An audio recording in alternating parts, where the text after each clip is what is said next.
J'avais commencé avec le livre hispanophone, qui est le vieux qui lisait des romans d'amour de Luis Sepúlveda.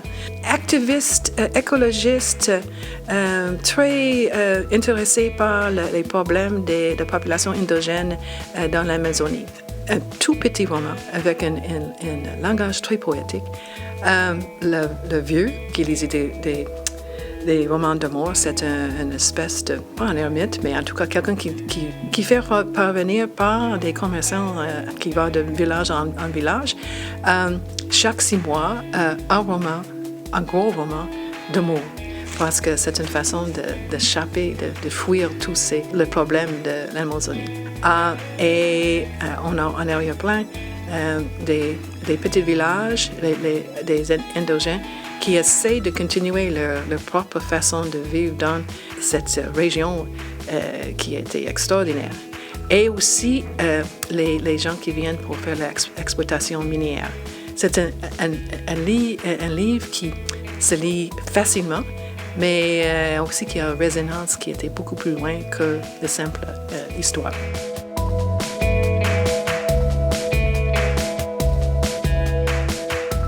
Et le deuxième livre, c'est un autre qui a été traduit d'une langue peu connue, qui est l'islandais. Ça s'intitule Rosa Candida par Ava Ardur Olafsdóttir. C'est une histoire d'un jeune homme un peu slacker qui a 22 ans, qui est en deuil de sa mère. Son père veut qu'il continue ses études, mais lui, il veut faire l'horticulture. L'histoire, c'est un peu un road movie. Il quitte l'Islande pour aller à cette roserie qui était dans un pays qui est jamais nommé dans le sud de l'Europe. Donc, on fait son trajet pour se rendre là-bas. Un twist, vraiment un one-night stand avec une copine d'un copain.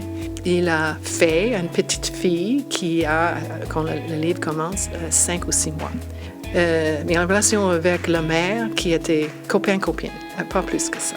Et donc, on a, en tout cas, une histoire d'amour, enfin, mais aussi une histoire de renaissance d'espoir et aussi une renaissance du jardin.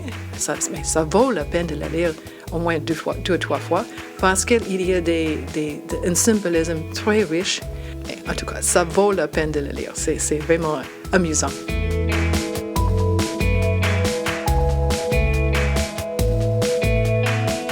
Le troisième, c'est un roman qui a été un peu oublié.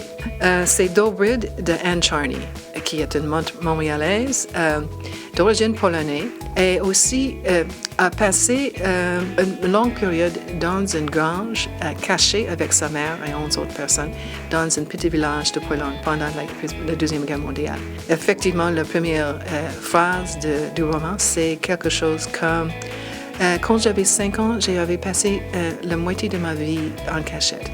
Elle voulait écrire quelque chose qui n'était pas dans le grand courant post-Deuxième Guerre mondiale sur l'Holocauste parce que ses souvenirs sont différents. Certainement, c'est une grande tragédie. Sa famille a souffert. Son père a été tué en quelque part, on ne sait pas. Mais pour elle, c'était vraiment plein de joie. Elle était le seul enfant. Elle était gâtée, effectivement, pour les autres, parce qu'elle représentait l'espoir. Et l'après-guerre, ils étaient libérés par les Russes. Depuis la publication du livre en 1973, il y a beaucoup de gens qui l'avaient écrit disant « Ah oui, c'est exactement comme ça. Je connais ce village. » C'est vraiment un livre qui vaut la peine.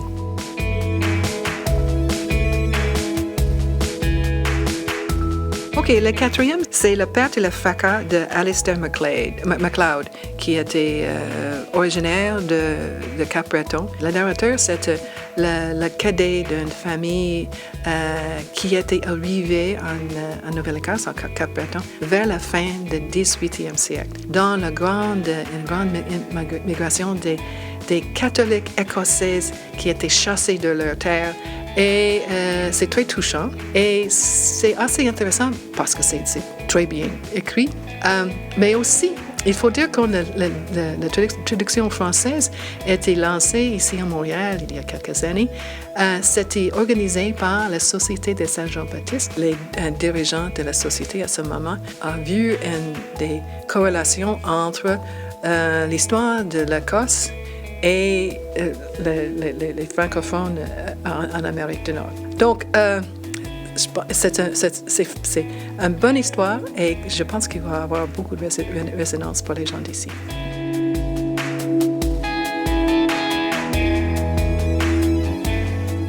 Le 5e, c'est l'incontournable prix Nobel, Alice Munro. Fugitive, en anglais, s'appelle Runaways. Et donc, c'est les nouvelles des gens qui fuient quelque chose, qui fuient les contraintes, qui fuient des relations amoureuses qui ne sont pas les choses qu'on veut. Derrière tout ça, il y a toujours la passion pour un autre. Et on se trompe souvent dans sa passion, mais il faut continuer. Il y a des forces dans la vie qui nous amènent à faire des décisions qui sont des fois difficiles. Les intrigues d'une nouvelle ne sont pas compliquées, mais ce sont des nouvelles qu'on rentre. On dit, oui, je vois, je sens l'émotion de cette personne. On sympathise beaucoup avec les décisions que les personnages font.